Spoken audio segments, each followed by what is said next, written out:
សម័យបនក្នុងវេរោកានីជាអភិលក្ខតសម័យដ៏មហាប្រសើរប្រចាស់ប្រចាំសម្រាប់អស់លោកអធិបតីសម័យបនក៏ដូចជាវត្តមានអាយដាមលោកជំទាវលោកត្រីអ្នកនាងកញ្ញាទាំងអស់មេត្តាជ្រះថ្លាអនុមោទនាការនិមន្តដល់របស់ព្រះអង្គវណ្ណៈធម្មវេសីច័ន្ទមនីសូមអនុមោទនា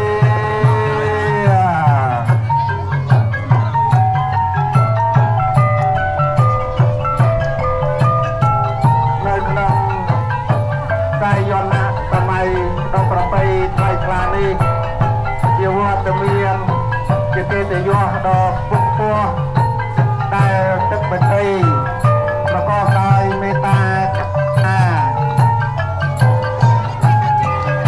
អត់ដល់របស់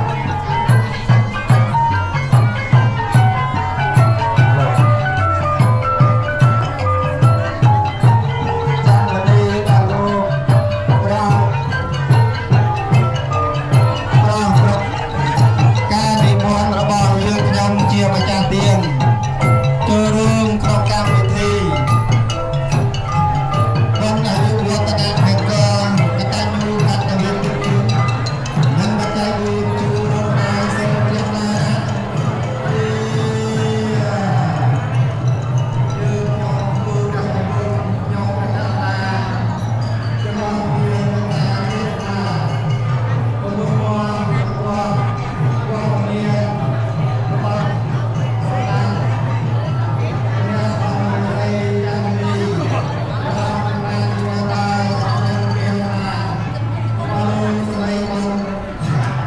trong akan dan kami buatkan dunia tanah benar semua Allah jangan beri